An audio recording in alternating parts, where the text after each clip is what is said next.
Hey guys, welcome back to the channel. Today we're going to be covering the Sendai Chiho Cup Deluxe as well as BCS Spain, which is in Bilbao. Well, Bilbao in Spain. So if you guys need any coaching for this BCS season, I have very limited slots. My link is in the bottom right hand corner, metafy.gg/@Derek-Dow. If you guys need any bookings, I suggest you book it now because my calendar is filling up with a lot of events, personal, Vanguard related, anything related, it's gonna get busy. So yeah, we're gonna be talking about the Sendai Championships. So this one is similar to the Vanguard Deluxe where it's a 3v3 team. And we see a slight shift. I think a lot of the WGPs before were heavily focused on other decks that aren't Prison. And we actually see a lot of Prison this time. So 5 Prison, 4 Overlord, you still have your Gravidias, you still have your Bastion and Bruces, and then like lots of splashes with, your lyrical decks. But also this championship also takes in the diversity cut. So we definitely have to factor that in as well. But looking at the top 4 teams, so the first place team brought Nirvana Kyoka, which is one of the new lyrical ride lines, and Prison. Second place was Gravidia, Dragonic Overlord, The End, and Hazlet. Third was Gravidia, Overlord, and Bruce. And then fourth was Bastion, Prison, and Bavsagra. So luckily enough, they did publish the deck codes. So I do have the deck code for the Kyoka list. Now, it's pretty interesting because, we had such a generic engine before in Friends, right? So you have your Melties, your Eileen's. Eileen is essentially an insane card. You can like check the top deck and then put it to top and bottom. Just an amazing card, and then you splash that engine into any of the other lyrical ride lines, right? So in this case, you splash it into Kyoka, and then obviously you have this girl. This girl essentially re-stands, and with the power buff from Kyoka, she actually becomes massive. So being able to have a draw engine into something, to find her, is actually really good. So we can definitely see an evolution of these new lyrical decks, especially splashing in with the Friends engine in this case. But yeah, lots to be explored in the lyrical set 3, world or the little space that they have. But yeah, lots to kind of figure out for this next format. So jumping to Bilbao. So Bilbao is in Spain. So we're going to cover the top 8. So top 8, 2 Nirvanas, and then 1 of everything else. Gravidia, Flagberg, Prison, PBO, which is I think one of the first in a very long time, or if ever, for the western side of things, 1 Bavsagra and 1 Gravesauger too. So checking the first to 4th place. So first was Romain M with Prison, second was Vincent S with PBO, and I think this is the first PBO top for PBO itself in the western side, so that's amazing. I think the last one I heard was VMC Malaysia, and that was Ryan Kai. So PBO actually getting some spotlight in the western side is actually very welcome. Third place was Romain W with Bavsagra, and then 4th place is the current reigning world champion Nuno Raimundo with Nirvana. So yeah, let's have a look at some of the decks. I pulled up the Gravesauger list because I think, every other deck is similar in a way. We've seen it before, but we don't really get to see Gravesauger very much. Yeah, just a lot of like orders as it's supposed to be. Cloud of Miasma that it got in the Fighters Festival collection, sorry.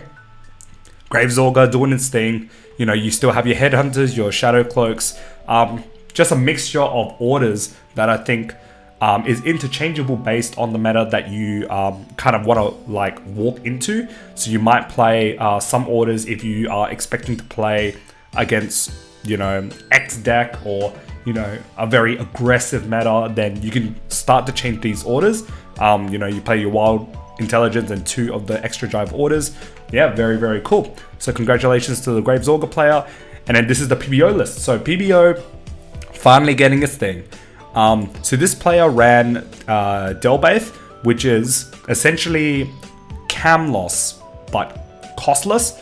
The only downside to this is that it can't be placed and I guess used to its full ability on grade 2. But I guess if you're like, going into Blaster Dark, and then, dropping something else, it's like you attack with 10, still takes out 1 card, and then Blaster Dark has a twin drive. So yeah, My list before played Camelos because of the fact I can commit the Camelos early, and then, you know, Soul Blast 1 and attack for 20k because I've retired off the Blast of Dark. But yeah, everything else is very, very stable. You know, you get your free advantage from Mugain. Namain is Namain to shove your PBDs into Soul. Soul Blast 2 to retire. And yeah, very, very straightforward. Very, very good deck, actually. This deck actually doesn't run any draws, and I can see why. This deck actually gets a lot of free advantage, and the longer the game goes, the more compressed your deck becomes. And then, you know, you just hit a bunch of triggers, especially the crits. And in a deck like PBO, you really want to see the crits, and then the front's really putting in the work with the 20k shields. So yeah, that's standard, and then we'll jump to V. So V this time, not the whole pie chart is Steam Maiden, so that's really good. 2 Steam Maidens still, you know, still one of the best decks, if not the best deck in the format. 2 Ange Highlander, so the deck that Man Long pretty much theory crafted. 1 Vanquisher, 1 Astral Pulse, 1 Chaos, and 1 Enigman. Now, let me tell you, we have the list for Enigman, so we'll talk about that soon, but that is a very surprising one. I definitely didn't see that coming at all. Jumping into the top 4, first place was Steam Maiden, Nestor E, playing Gear Chronicles. Second place was Mohammed A, and Moti T, the guy who's, you know, an OTT Genesis genius, winning it all with his super duper max rarity Astral Poet deck. So congratulations, welcome back to Worlds. I think this is like his 3rd, 4th, heck knows how many times he's been to Worlds. Absolutely amazing. And at 3rd place with Nuno Raimundo. This guy is just taking names, man. Top 4, I think 4th place on day 1, and then day 2 with Vanquisher coming 3rd place. Absolutely amazing. And then 4th place was Xavier R with Ange Highlander. So we do have a few lists. So this is the Enigman list. Now this is really cool. Definitely didn't expect that at all. You know, you have your Brad Black jump into Enigman Storm, and then pretty much, you know, you restand. And yeah, like it's actually pretty interesting to see Enigman Storm, because like you have Brad Black.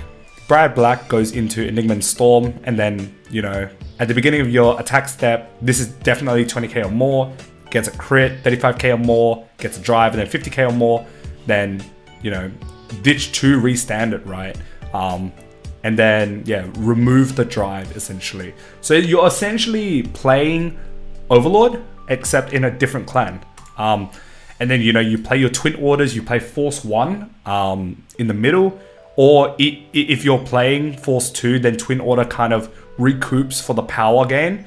So you don't swing boosted with Twin Order first. So you go Brad Black into the Storm, Storm boosted by Twin Order, and then Storm restands. But I think ultimately you play Force 1 with this deck.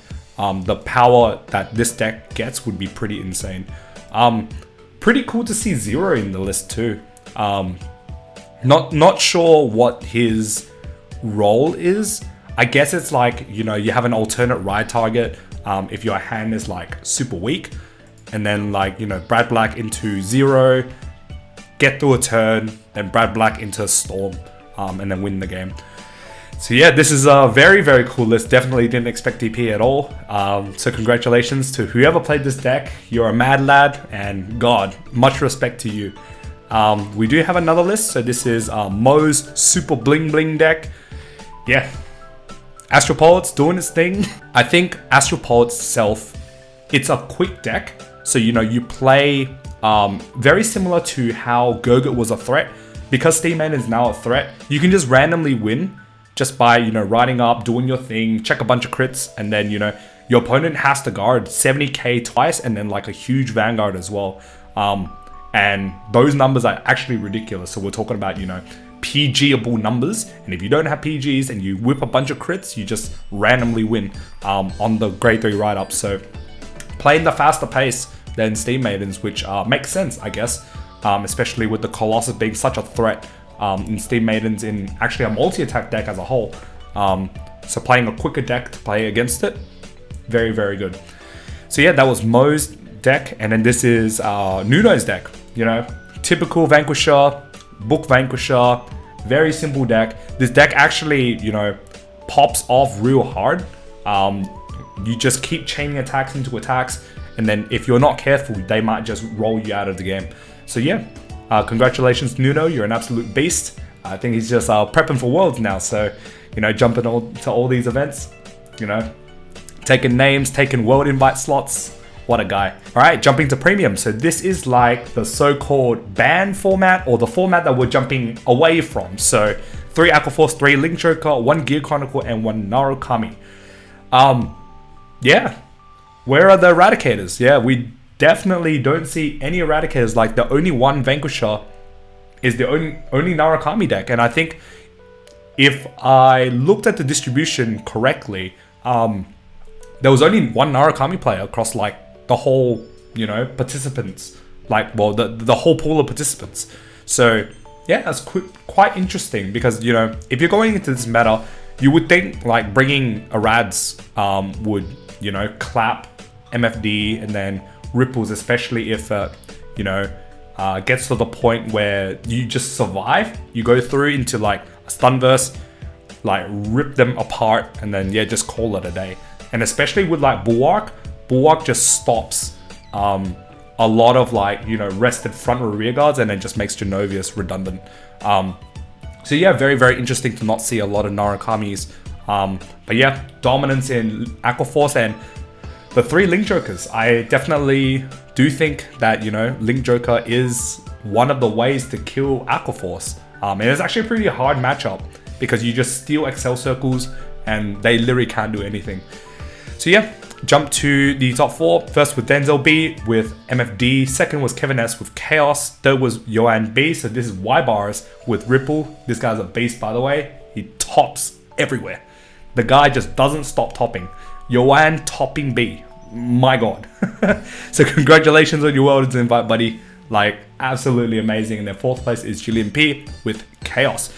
So yeah, we can definitely see an abundance of Chaos, and I think Chaos was played to counter Aquaforce, which makes sense, right? So looking at this list, plays Freeze Ray to, I guess, calm the storm, and then go into your Chaos Breaker, lock a bunch, and then you play the Planetary Minerals Girl, unlock on your opponent's turn, steal XL circles, you know, you still have your Destiny Guardians that steal XL circles, and yeah, you just rip Ripples apart. And then we do have the second one. So this one is a little bit different. This one plays a more aggressive build. So, you know, you play your La Granjard, and then going into your Volcos, you know, rushing hard early, and then controlling with Chaos Breaker afterwards. I'm not too sure if this is like the way to go.